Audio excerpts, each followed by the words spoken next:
get ready with me while I tell you about the worst date I've ever been on.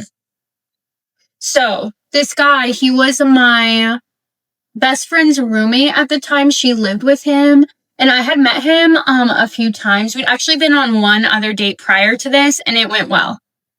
On the first date that we had went on, like I said, it went well, but I just wasn't sure if I actually liked him, or if I was getting more friend vibes from him. I asked if I wanted to go to the zoo lights, which is like a very common thing in Ohio. I don't know if other zoos do this, but like around Christmas time, basically they just do they put lights over everything. You can go and see the animals. Very cute, very fun. So anyways, we're on the date. It's going fine at first. We were like holding hands, whatever. But then he offered me a piece of gum. So I was like, oh man, this guy's gonna want to me. And that's when it all clicked for me. Like, I don't want to kiss this man. Like, I don't think I like this man like that at all. Well, sadly, it took him offering her a gum for her to realize that she doesn't like him at all in a romantic way. Some girls may still refuse to give a guy a first kiss on a second date and may think it's too early anyway. Even if they like him, they may need more time to actually confirm that they like him in that way. But either way, it could be innocent. He could have just given you gum because he felt the need to get one for himself. So we will never know, I guess, unless he actually goes ahead and try at some point to kiss you. So we'll find that out. But for now, it sounds great. This is not a first date. It's a second date. You thought you like him to some degree, or at least you thought he's good enough to give him a second date, a chance to see you again. So I hope he doesn't ruin it. Let's see where this goes. That's really not what made the date bad, though. What made the date bad is it's like a thing there that, like, at the zoo lights, you get hot chocolate. Like, if you're going to the zoo lights, you're getting hot chocolate, basically. So he tells me before we even get the hot chocolate that he's, like, very lactose intolerant. So in my brain, I'm like, okay, he's not going to get the hot chocolate. Because obviously it's going to, like, upset his stomach. Or maybe he took, like, a lactate or something. But he got the hot chocolate, proceeded to drink it anyways. So the date proceeds like normal, whatever. Eventually, you know, it's time to go. And he hasn't complained about his stomach hurting at all. But you probably know where this is about to go. So we're in the car and we're driving, and he rolls down the window and he's like, oh my gosh, I'm so sorry. It was terrible. It smelled so freaking bad. And, you know, if I was into this guy, maybe I could have forgiven this, but I didn't know him super well. I knew by this point that I was not into him like that at all. So it was terrible. Well, we spoke about this in the last video I made, meaning the video before this one. And it was about how body odors can kill attraction and basically destroy any chemistry or attractiveness. That's true.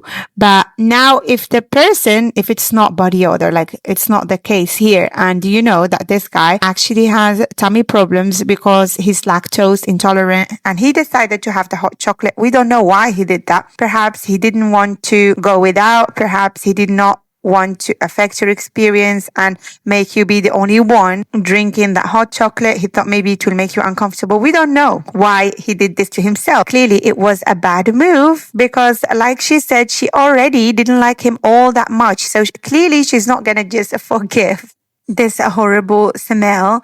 But at the same time, this is a one-time issue. It's not as bad as bad breath or body odor that can be consistent and you keep smelling it and not liking it and wanting to complain about it every time you see your date and you don't know how to do it. So basically, you just end up losing interest. This is different because it's a one-time problem. But there should be some level of attractiveness or chemistry before you can forgive this. And clearly, it's not the case for her.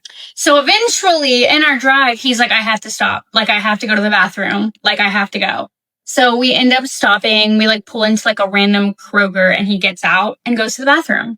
Now, I can't tell you how exactly long I was in this car waiting for this man to come out of the bathroom, but I would say at least 45 minutes to an hour. I sat in the car and I waited for him. And of course, I'm like calling my sister, like giving her all the updates because what else am I supposed to do? I'm like stranded there while he's freaking destroying a bathroom, probably based on the freaking smells. Eventually he came out, and I'm not going to make someone, you know, feel bad about something that's out of their control. So we just proceeded like normal. He was extremely apologetic. I know he was embarrassed. I know he was. You think it would be the end of the story now, but it's not, because when he got back to my apartment to drop me off, he asked if he could come in, and I was trying to like make excuses because honestly, like I did not want him to. After all of this, I did not want him to. But he just kept kind of asking, so eventually I was like, yes. So yeah, so we get inside and he asked to use my bathroom. So I'm like, you're gonna blow up my bathroom too? Like, just go home, baby. Take care of it. It's fine. Just go home. Oh, I feel bad for him. He sounds like someone that actually likes you a lot. Maybe he's trying his absolute best to extend this date, to save the date somehow, to spend time together, do something together, whether at your place or he's trying. I can tell that he's trying his absolute best. He asked to come in. Perhaps all he wanted is to use the bathroom anyway. We would never know. Perhaps he didn't even want to extend this date, but he was dying to use the bathroom again. It can be tricky, but clearly from her side, it's safe to say that the attraction was long gone by this point. But anyways, while he's in the bathroom, I'm like blowing up my sister's phone, like, call me, call me, call me. Like, I need to get out of this situation. I think we as women, we've all done this. We've all done this. Anyway, so my sister calls me. We fake like an emergency, and then we get him out of the apartment. Literally probably within like 5 minutes of him being there. He did end up telling my best friend, his roommate, that he knew that I was lying. But I mean, come on now. And of course, I did see him around because, you know, he was living with my best friend. But needless to say, we did not go on any more dates. I'm not going to blame her for faking an emergency. It's important to be able to do that when you have a stranger. I mean, I know it's their second date, not the first, but still, I don't like people that invite themselves into your home, no matter what, unless you're being invited to come inside without having pushed for it, without having begged and insisted, and without having even mentioned it once. Unless you were genuinely invited, you should not go with anyone back home, because especially during the first stage of dating, most people are not comfortable doing that. So faking an emergency is always a good thing to do if you already know that you lost interest 100%, and there's no way of going back for you. You're never going to give this person a second chance. May as well leave. You don't have to waste time, energy, and stick around. And you don't have to invite them to your own home when you know for a fact that you're never going to see them again. You're never going to see their face again. You're not interested at all. You're not going to give them a second chance. So why allow this person that is going to become again, starting tomorrow, a perfect stranger to you? Why allow them to come into your personal space and home? So the date that I went yesterday, everything was fine. It was great. We met and everything we were talking, blah, blah, blah, about different things. And all of a sudden, I can't make this up. All of a sudden, it starts to smell like shit. I'm not talking a fart. I'm talking shit, like someone shit themselves, someone died, like something was happening. And it just came like a woof. And I was like, I gagged a little. It was disgusting. And I was like, it smells like shit. And then the guy was like, oh, I thought I was the only one smelling it. And all of a sudden the whole restaurant is like, and then everybody's covering their nose. And then the server runs and they're like, oh, like what is happening? And she goes near like a hallway or something. And I thought it was the bathroom. It turns out it was an elevator. She goes near there. She's like, and she's almost throwing up and she runs the other direction. And I'm like, what is happening? And then more servers come and everybody's trying to figure out what happened.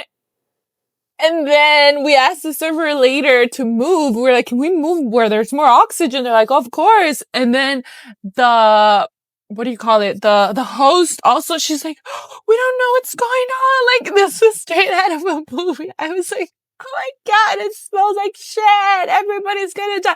Mind you, people are getting served food. I'm like, how are you about to eat, sir? There's shit in the air.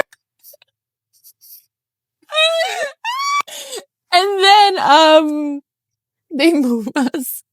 They move us, and then they come and they're like, yeah, we thought it was like a homeless man that walked in. I'm like, I'm sorry, but that was not human. That was not a human smell. And so we don't know. We don't know what happened. So we were just speculating. We're like, did someone shit in the elevator? And then when it came down, there's like, that like air, that comes down with the elevator that like spread through the restaurant, or was that coming from the bathroom? But I don't think the bathroom was there. Like the bathroom was more, and then the people next to us are like, it's coming more from your side. And we're like, it's not us, sir. But yeah, something over there. And it was just hilarious. It was hilarious. It definitely killed the vibe. A little bit afterwards, I was like, yeah, I need to go home. It wasn't because of that, but like, it was just a lot. But yeah, another one for the books. The shitty day. So this was a quick and funny example again to show you that even if the guy is great, the date is great, this type of incidents can really kill the vibe and any romantic mood, any romantic feelings, because such a topic is not really pleasant. And I know that for some people it can be funny, it can be hilarious, this type of topic, but it's important to understand that not everyone will agree. In fact, most people will find this so bad that they wouldn't give that date a second chance, even if it wasn't their fault. And let's not forget that in royal and aristocratic etiquette, it's considered poor form to mention or draw attention to body sounds or body odors or other personal matters. And you can't really blame anyone for this because the protocol is rooted in old European court etiquette, where the focus was on maintaining dignity, grace, and an atmosphere of composure. So if something embarrassing happens, like a cough, a sneeze, a stomach growl, or even an audible bodily sound, the unspoken rule is that everyone present simply ignores it. Neither the royal nor their guests are supposed to acknowledge it. So again, if you like this type of content, don't forget to subscribe. And I'm going to mention that if you are a woman dating strategically and actively for marriage, do not forget to check out my community that was built with this type of person and this type of woman in mind. There you will find many mini programs in the classroom section about the importance of eye contact when dating, the importance of having a signature perfume as a feminine woman, the importance of feminine energy and presence, and how to build all of this. So go ahead and check it out. Again, you'll find the link to my community in the description box under this video, and I will see you in the next one.